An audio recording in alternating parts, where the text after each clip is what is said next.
ओम हर हर महादेव शिव शंभो महाप्रभु धवलेश्वराय नमो नमः। दीपं यदि परम ब्रह्म दीपं यदि जनार्दनः दीपाहरतु मे पाप पूजा दीप नमस्तुते। हे बाबा धवलेश्वर महाप्रभु संसार सुखी रखंतु। आज शुभ बुधवार रे समस्त श्रद्धालु भक्त मानक आश्रीपद करंतु। मनस्कामना पूर्ण करंतु। कर्म क्षेत्र उन्नति करंतु। ग्रहष्टमान खंडन करंतु। महाप्रभु जगतर मंगल करंतु। विश्वर कल्याण करंतु। आपणकर नाम प्रकाश करंतु।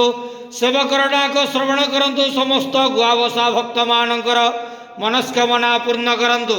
हे बाबा धवलेश्वराय नमो नमः।